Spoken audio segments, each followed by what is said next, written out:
Border management पर security इदारों के हवाले से गुमराह कुन प्रोपेगेंडा किया जाता है। तालिबान रजीम का मेहमान होने का दावा गैर मंतकी है। कैसे मेहमान हैं जो मुसल्लह होकर आते हैं। फितना खवारिज अगर पाकिस्तानी हैं तो हमारे हवाले करें, उनको कानून के मुताबिक डील करेंगे।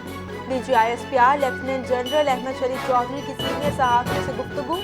कहा, हुकूमती इक़दामात के बगैर दहशत गर्दी पर काबू मुमकिन नहीं। अफगान रजीम न सिर्फ पाकिस्तान बल्कि पूरे खित्ते और दुनिया के लिए खतरा बन चुका।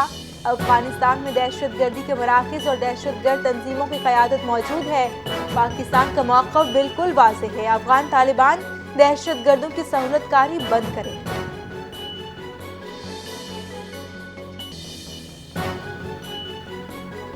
PTI मुल्क दुश्मन अनासर के साथ एक सफ़े पर है। वफाकी वज़ीर एहसन इकबाल का इल्ज़ाम। कहा, PTI बैरून मुल्क बिलखसूस अमरीका में पाकिस्तान के खिलाफ करारदादें मंजूर करवा रही है। PTI इसराइल और भारत के साथ मिलकर पाकिस्तान को बदनाम कर रही है। नफरत की सियासत में PTI ने तमाम हदें पार कर दी हैं। फील्ड मार्शल के खिलाफ अमरीका में मुजाहरे और फौजी छावनियों पर हमले की हिमायत खतरनाक रवैया है। पाकिस्तान की अंदरूनी सियासत को आलमी सतह पर ले जाना शर्मनाक और मुल्क दुश्मन अनासर के मफादात के मुताबिक है।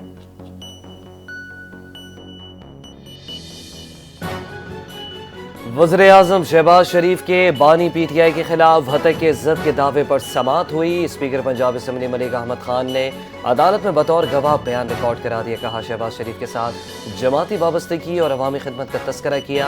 अप्रैल 2017 में बानी ने शहबाज शरीफ पर संगीन इल्ज़ामात लगाए। इल्ज़ामात के जरिए शहबाज शरीफ के खिलाफ गुमराह कुन प्रोपेगेंडा किया गया। मुद्दई को अदालत में पेश होने का मुकम्मल हक हासिल है। बानी PTI के वकील की जरा मुकम्मल केस की मजीद समाअत 13 दिसंबर तक मुलतवी।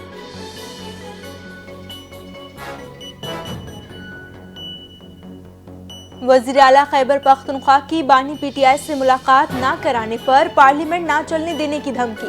सुहेल आफरीदी का अडियाला जेल के बाहर रात भर धरना। चीफ जस्टिस ने मुलाकात की इस्तदा मुस्तरद कर दी।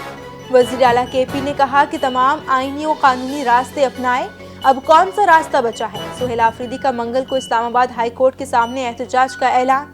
अगर अदालत इंसाफ ना करे तो अवाम खुद करेंगे। कानून हाथ में लेने की घंटी बजा दी।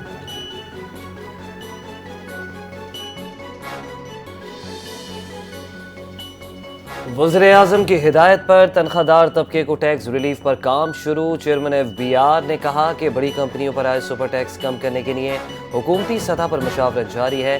टैक्स दहिंदगान की तादाद बढ़ेगी तो रेट मजीद कम हो सकेंगे। वफाकी हुकूमत मरहलावार सुपर टैक्स कम करने और बिल आखिर ख़त्म करने पर आमादा।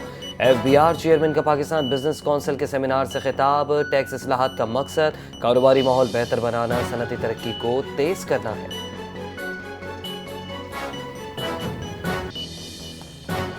Sindh high court bar association के इंतखाबात के नताइज सामने आ गए हैं। सदर की नशस्त पर हसीब जमाली 2679 वोट हासिल करके कामयाब। सरफराज मेतलो ने 2604 वोट हासिल किए। तारिक अली जखरानी 1497 वोट लेकर नायब सदर मुंतखब हुए। जनरल सेक्रेटरी की नशस्त पर फरीदा मंगरियो कामयाब। मौजूदा सेक्रेटरी मिर्जा सरफराज अहमद दूसरे नंबर पर रहे। सिंध हाई कोर्ट में जीतने वाले उम्मीदवारों की जानिब से आतिशबाजी का मुजाहरा।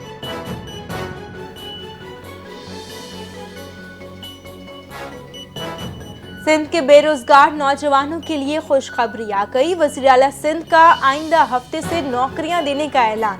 सिंध में आइंदा हफ्ते से नौकरियां मेरिट पर देना शुरू करेंगे। भान सईदाबाद प्रेस क्लब में मुराद अली शाह की सहाफ़ियों से गुफ्तगू।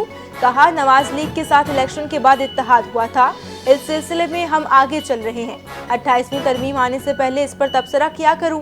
पाकिस्तान के मफाद के अलावा किसी चीज़ पर बात नहीं करेंगे। वज़ीर आला बोले, गवर्नर सिंध की तब्दीली का बयान सुना है। गवर्नर लगाना वज़ीर आज़म का इख्तियार है। वज़ीर आज़म सदर को सिफारिश करता हूँ, जिसके बाद गवर्नर तयनात होता है। लाहौर में सजने वाली पहली इंटरनेशनल बॉक्सिंग चैंपियनशिप में पाकिस्तानी बॉक्सर मोहम्मद वसीम ने जीत का सहरा अपने सर सजा लिया। पाकिस्तानी बॉक्सर मोहम्मद वसीम ने थाई बॉक्सर को हराकर एजाज का दिफा कर लिया। گولڈ بینٹم ویٹ ٹائٹل کی فائٹ 12 راؤنڈز تک جاری رہی. محمد وسیم نے جیت پاکستانی آرمی کے شہدا کے نام کر دی. محمد وسیم کہتے ہیں کہ ٹائٹل جیتا پاکستان کے لیے اعزاز ہے. باکسنگ دیکھنے کے لیے آنے والوں سے اظہار تشکر کہا. پاکستان آرمی پنجاب حکومت کا بے حد مشکور ہوں. پاکستان میں ہونے والی چیمپئن شپ میں 15 ممالک کے 44 باکسرز نے شرکت کی. وزیر اعلیٰ پنجاب مریم نواز نے بھی مقابلہ دیکھا محمد وسیم کو جیت پر مبارکباد دی.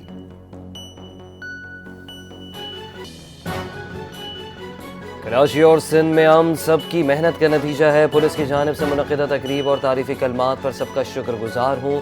آئی جی سندھ غلام نبی میمن نے کہا آج اگر پولیس کامیاب ہے تو میں بھی کامیاب ہوں. اخلاق، مذہب اور قانون کے خلاف سرگرمیاں ذہنی سکون نہیں دے سکتی.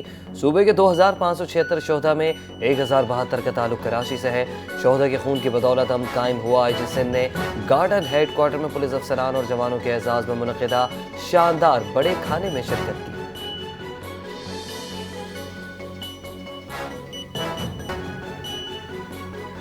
کراچی میں پاکستان کا پہلا state of the art old age home سفید پوش کا افتتاح کر دیا گیا.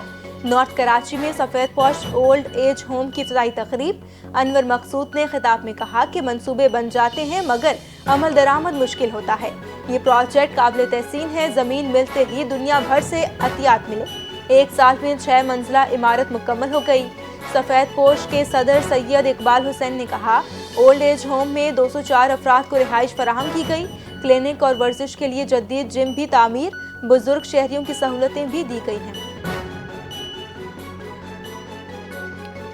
عالمی اور مقامی مارکیٹوں میں سونے کی قیمت میں ایک بار پھر بڑا اضافہ. بین الاقوامی بلین مارکیٹ میں فی اونس سونے کی قیمت $53 کے اضافے سے $4218 کی سطح پر آ گئی. عالمی مارکیٹ میں اضافے کے باعث ملک میں فی تولہ سونے کی قیمت بھی $5300 کا اضافہ ہوا. نئی قیمت $4,44,162 کی سطح پر پہنچ گئی. 10 گرام سونے کی قیمت $4,544 بڑھ کر $3,80,797 ہو گئی. کراچی میں گزشتہ 24 گھنٹوں کے دوران موسم خشک رہا. محکمہ موسمیات کے مطابق آئندہ 24 گھنٹوں کے دوران شہر بھر میں خشک موسم اور خنک تیز ہوائیں چلنے کا امکان ہے. کم سے کم درجہ حرارت 14 سے 16 ڈگری سینٹی گریڈ تک. زیادہ سے زیادہ درجہ حرارت گزشتہ 24 گھنٹوں میں 30 ڈگری سینٹی گریڈ رہا. ہوا میں نمی کا تناسب 40% ریکارڈ کیا گیا. پاکستانی کرکٹ شائقین کے لیے خوشی کی خبر. جنوبی افریقہ کے عالمی شہرت یافتہ کرکٹر فاف ڈو پلیسی نے پاکستانی سپر لیگ کھیلنے کا فیصلہ کر لیا.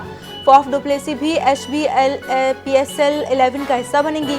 سوشل میڈیا پر جاری بیان میں فاف ڈو پلیسی کا IPL میں شرکت نہ کرنے کا اعلان. کہا نئے چیلنجر کے طور پر پاکستانی سپر لیگ میں کھیلنے کا فیصلہ کیا ہے. ATP چیلنجرز کپ کے ڈبلز فائنل میں پاکستانی جوڑی احسام الحق اور مزمل مرتضی کو سخت مقابلے کے بعد شکست. احسام الحق اپنے آخری انٹرنیشنل ایونٹ کا فائنل جیت نہ سکے.